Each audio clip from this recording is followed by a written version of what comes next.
Olá a todos e todas. Queria começar agradecendo por estar aqui para poder conversar um pouco com vocês sobre educação e poesia. E eu vou falar com vocês principalmente hoje sobre um segredo. Um segredo que ao longo de alguns minutos a gente vai descobrindo pouco a pouco. E é o segredo das miudezas.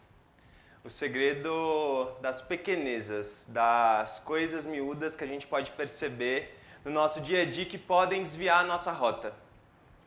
Porque, no geral, a gente está seguindo uma mesma rota, e a gente anda pelos mesmos caminhos e a gente esquece dos desvios que são possíveis e que podem acontecer a qualquer momento.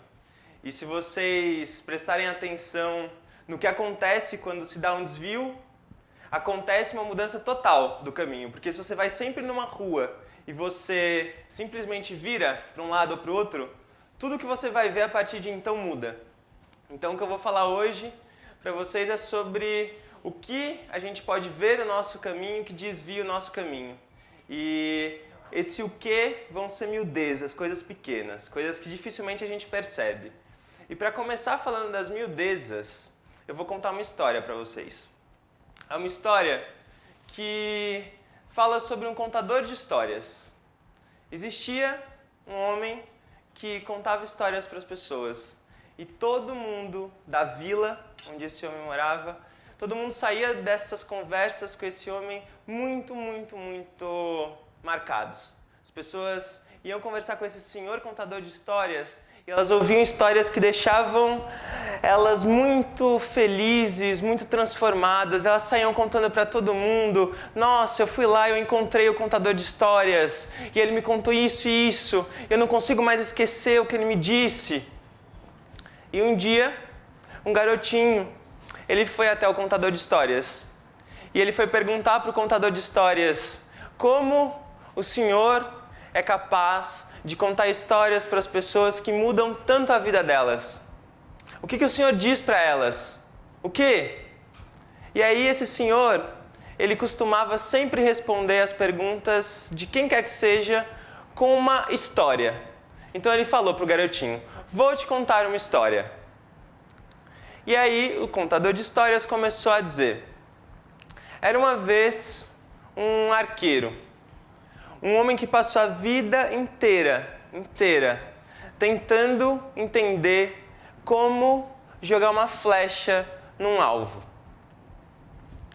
Esse homem passou a vida inteira tentando entender como fazer com que no movimento dele ele conseguisse fazer um ato preciso. E ele passou a vida inteira treinando. Ele treinava sozinho à noite, ele ficava jogando flechas, ele treinava no quarto dele, ele treinou com os maiores mestres que ele conseguiu encontrar pelo caminho. Ele treinou a vida inteira, e quando ele estava mais velho, ele já estava se considerando bastante sábio na arte do arco e da flecha. Ele considerava que ele era capaz de chegar diante de um alvo que fosse distante, e ele conseguiria jogar uma flecha e cravar essa flecha bem no meio, bem no centro, precisamente, milimetricamente.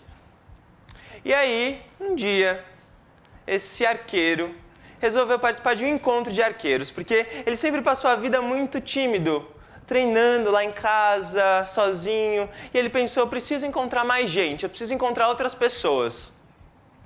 E nesse primeiro encontro de arqueiros em que ele foi, ele chegou e viu uma cena que impactou ele muito fortemente, porque ele chegou e viu uma parede que tinha uma altura pequena, mas tinha uma extensão muito longa.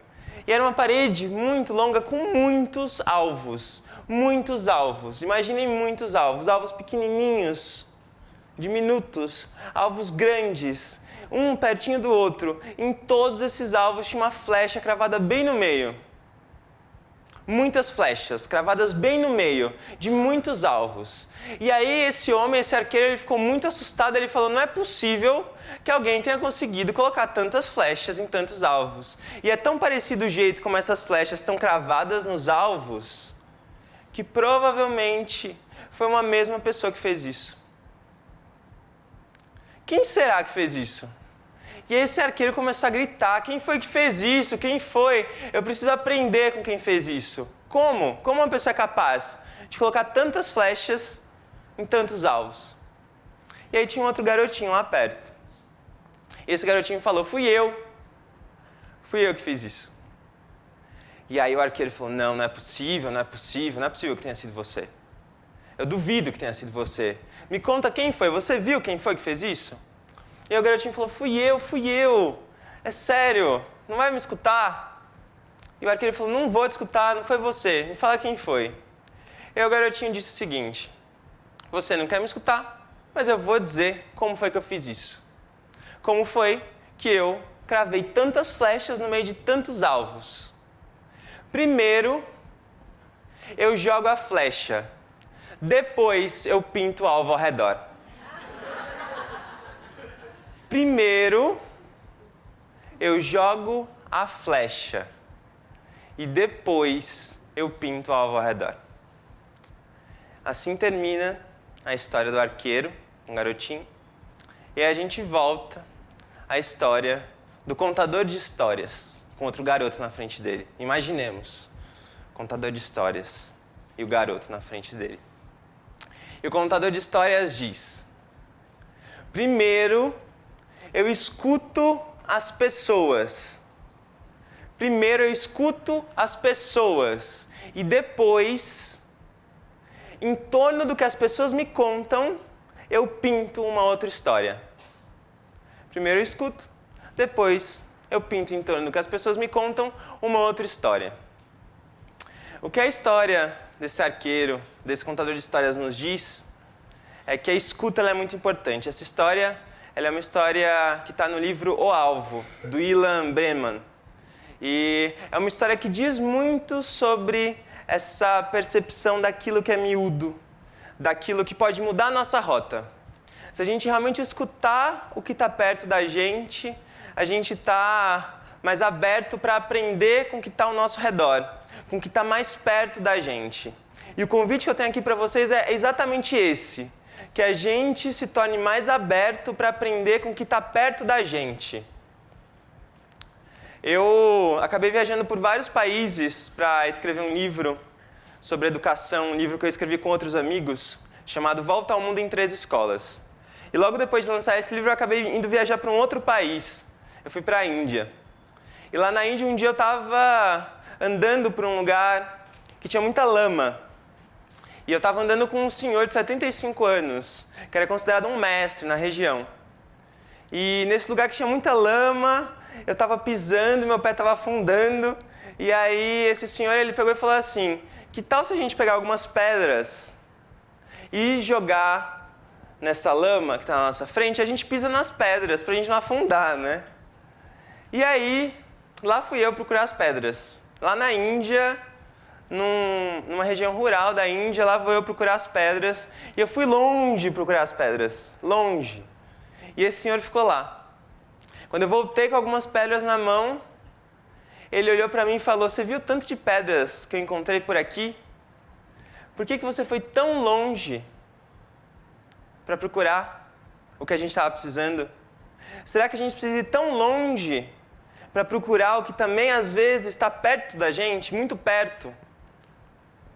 O convite que eu tenho aqui para vocês é esse convite para olhar o que está perto da gente, para cuidar do que está perto da gente.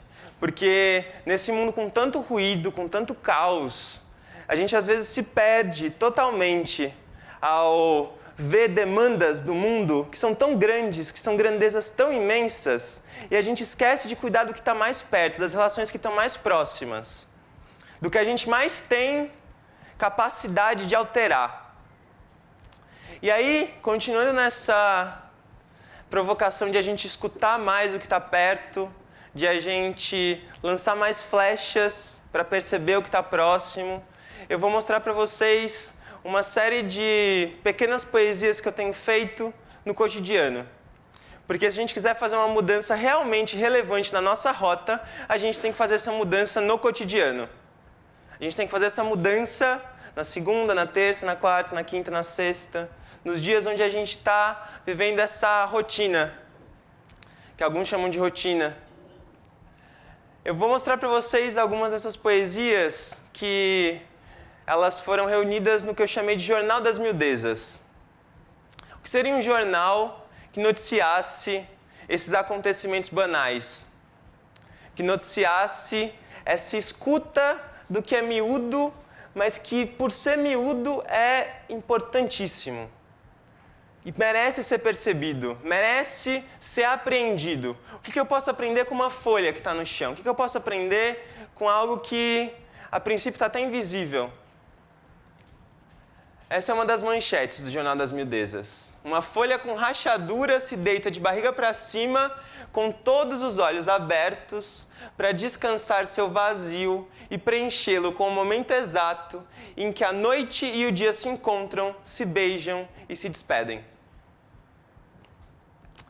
Ou a gente pode ver também uma cena como essa, que foi a primeira cena que originou o Jornal das Miudezas, e pensar que a manchete que essa cena evoca é a de que formigas são flagradas carregando pedaços de árvore.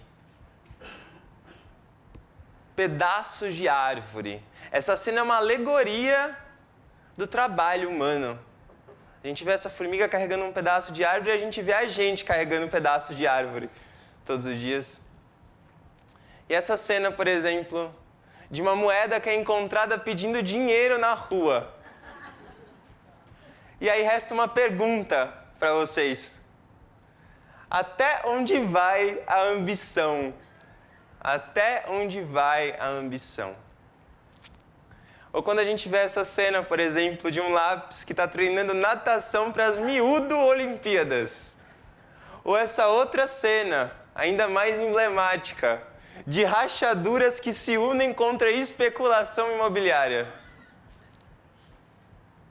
Ou essa outra cena de uma manifestação repentina em que folhas de uma árvore caíram todas no chão de uma só vez. Ou essa outra cena de uma bala perdida. De uma bala que decide andar nua pelas ruas e deixar a roupa abandonada numa calçada. Ou essa outra cena de pedaços de céu que caem no chão e as pessoas ignoram esses pedaços de céu pensando que são cacos de vidro. Ou essa outra cena de latinhas que se casam e decidem não fazer troca de anéis, mas sim os perdem pelas ruas para que outros os encontrem. Ou essa outra cena de um passarinho que procura quem queira se sentar na praça para conversar um pouquinho. Ou essa outra cena de uma pétala roxa que se casa com a folha verde e abre o coração. Meu amor é maior que eu. Ou essa outra cena de um salgadinho que sai do pacote para tentar a vida como autônomo. Essas miudezas, elas têm muito a ver com leveza. E elas têm muito a ver com aprendizados densos. Por mais que todas essas miudezas que eu falei aqui, elas possam evocar primeiro uma sensação até de humor, mais do que isso, o que eu estou propondo é que a gente aprenda com o que há de mais miúdo, com o que há de mais pequeno na nossa frente. Tem uma frase de um pensador indiano que hoje mora na Inglaterra, que para mim é muito especial. Ele diz que no novo paradigma, nesse outro mundo que a gente quer construir, o pequeno, ele é celebrado. Não é o tamanho que é valorizado, mas sim a substância, e sim o que ele representa. O pequeno tem a ver com a decisão do que a gente vai consumir quando a gente vai no supermercado. Nessa decisão miúda que a gente faz quando a gente pega um produto e não outro. O pequeno tem a ver com a relação que a gente tem com as pessoas no nosso prédio, na nossa rua, se a gente fala com elas ou não. O pequeno tem a ver com a relação que a gente tem com a rua, se a gente percebe o caminho que a gente faz todos os dias ou não. A gente percebe, a gente dá tempo para que as coisas aconteçam. Tem uma outra frase também que eu acho que se conecta intimamente com isso que eu estou dizendo. Poderoso é aquele que descobre as insignificâncias do mundo e as nossas.